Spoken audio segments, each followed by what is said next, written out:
All right, let's do a few more of these then. So the first one we want to look at is this tree. So it's given the description in the book on example 8. It says Francisco needs to know the height of a tree from a given point, right? From this given point on a level ground, he finds that the angle of elevation, this given point A.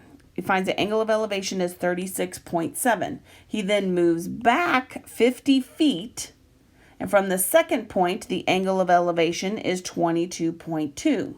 All right? I want to find the height of the tree, or Francisco really wants to find the height of the tree. All right?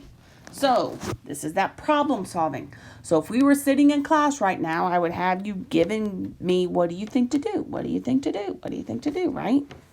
Here's the big deal. This is a right angle. So I know that's a right angle, therefore I can use right triangle trigonometry. This one's trickster. I actually have two right triangles. I have this one, and I have this one. For this big one here, my side, this bottom side, is 50 plus x.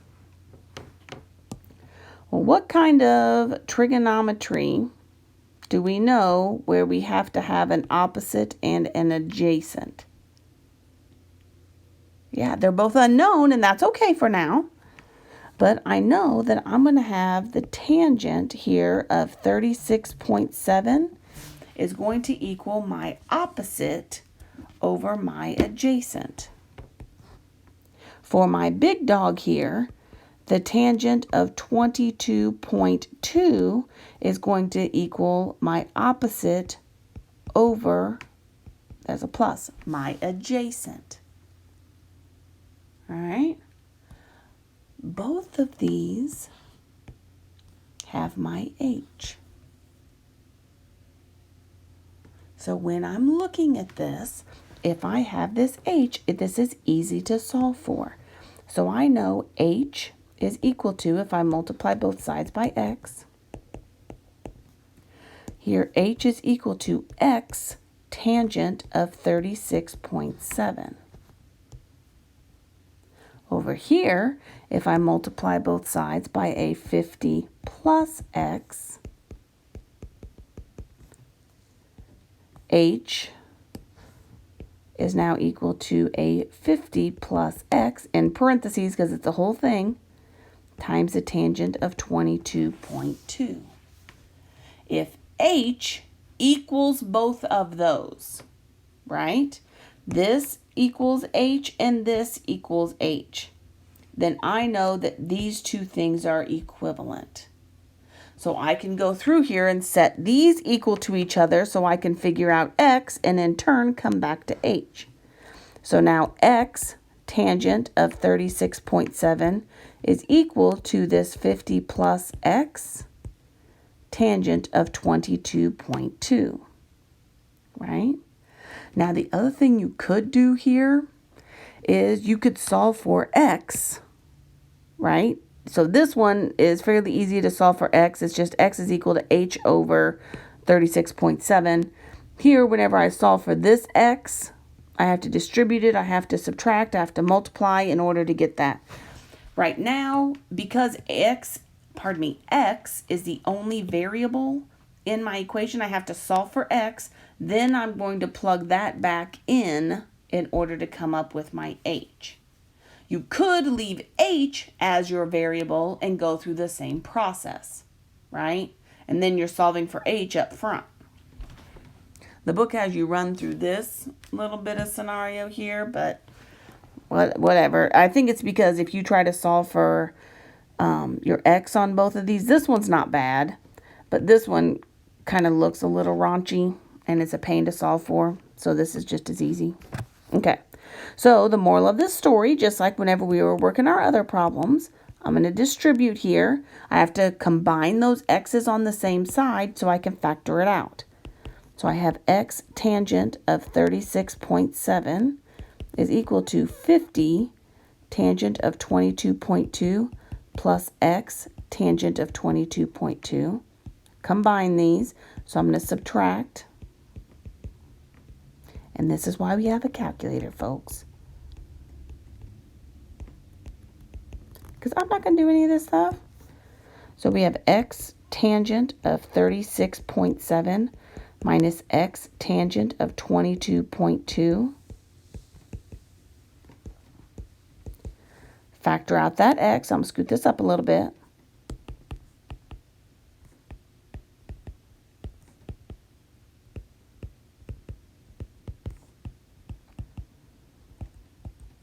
This is like when we were solving those exponentials where you have to get those together, factor them out. Then divide. Tangent of 36.7, 22.2. The math in this isn't hard. It looks a little freaky just because you've got all these tangents in there. Don't let that throw you.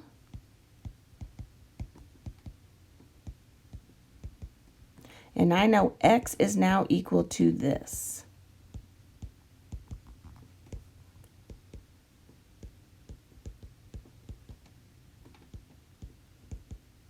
All right, don't work that out. Let your calculator do this work for you. So don't work that out right now. Take this value, if that's what x equals, and plug it back in.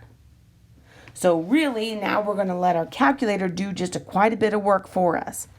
I know that h now equals, if I'm plugging that in for x, 50 tangent of 22.2 over the tangent of 36.7 minus the tangent of 22.2 times the tangent of 36.7. You cannot cancel these because of this minus sign. All right? You're just going to take this whole entire thing and plug it into your calculator. Make sure you put parentheses around this. All right, plug all that in, and what do you get?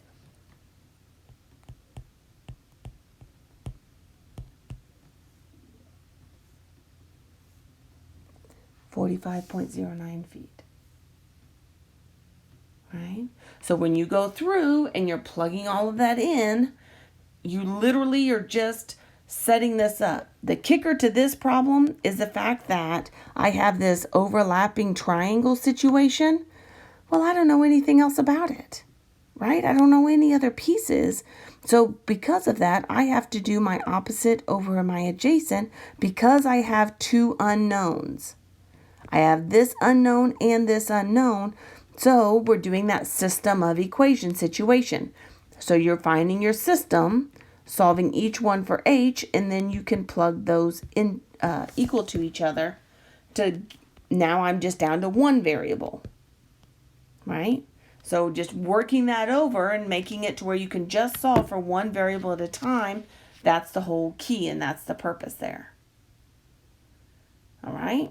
It's manipulation. You got to think through this stuff. I really wish we were in class because I love this problem. It's so much fun for you guys to give me your ideas.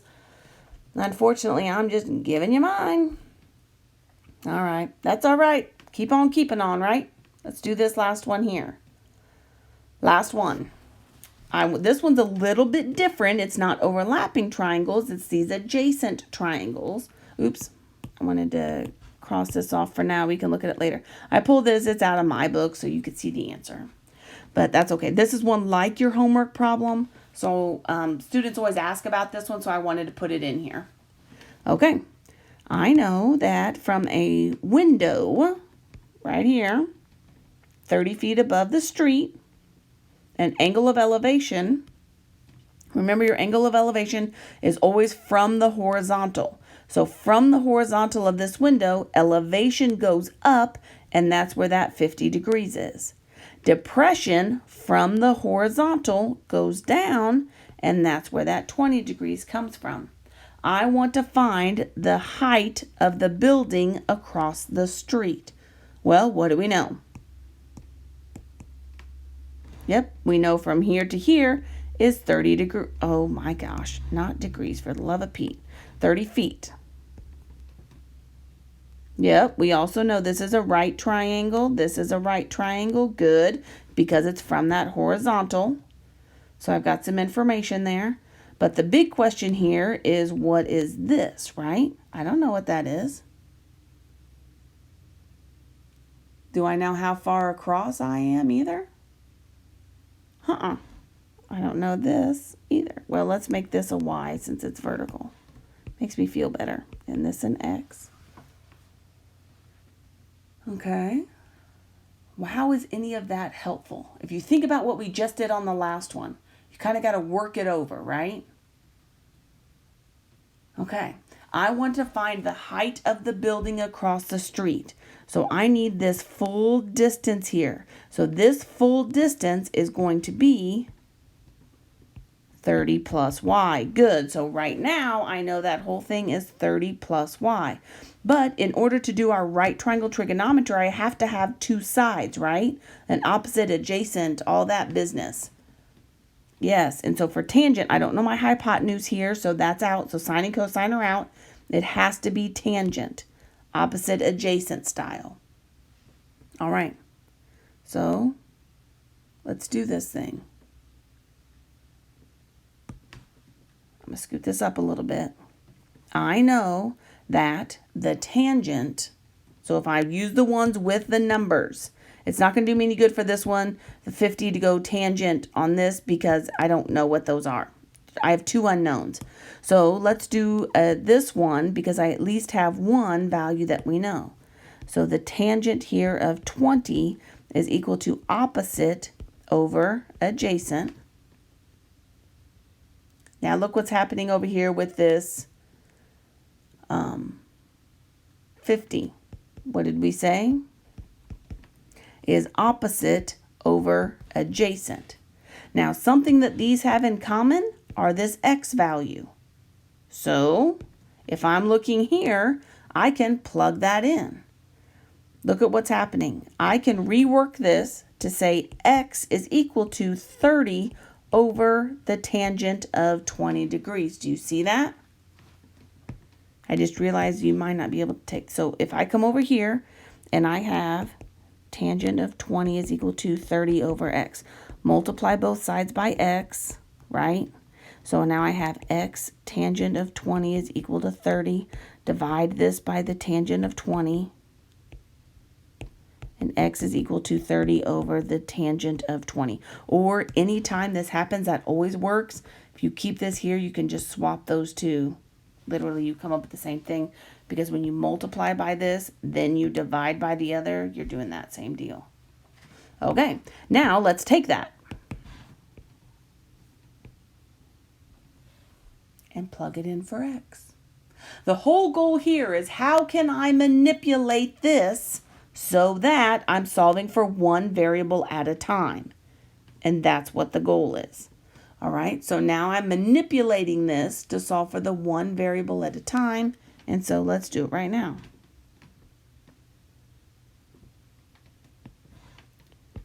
The tangent of 50 is equal to y over 30 over the tangent of 20. When you multiply by this reciprocal here, or well, no, we don't even need to because I don't care about what the numerator is.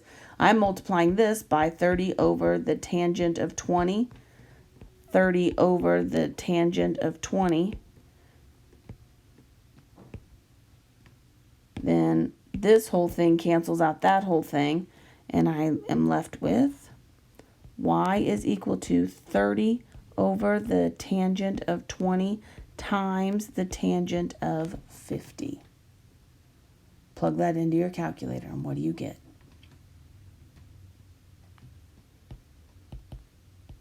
98.23 feet. Just figuring out what my unit was. Right? So if this is 98.23 feet, and this whole thing together is the 30 plus this y value, because I add those up, then do that. My building height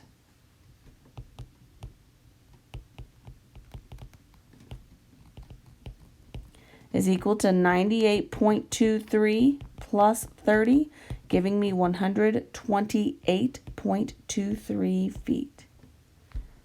Therefore, the height of my building is 128.23 feet. So these last two problems we did were kind of tricky, right? You have to manipulate this, you have to work it over and figure it out. It's not always just going to be here's a right triangle, solve for it. You are going to have to use some problem solving skills. And if we were in class, we'd be doing it together, but I digress. This is what we have. And if you have questions on this stuff, make sure you're asking. So I have 128.23. What are my significant? Really, it's just three significant figures here. So I should just write this as 128 feet, not 128.23. 128 feet. I should have looked at that. That's my bad. All right. Okay. Oops. And let's look and see what Flunky Butt says. Hey, 128 feet. Nailed it.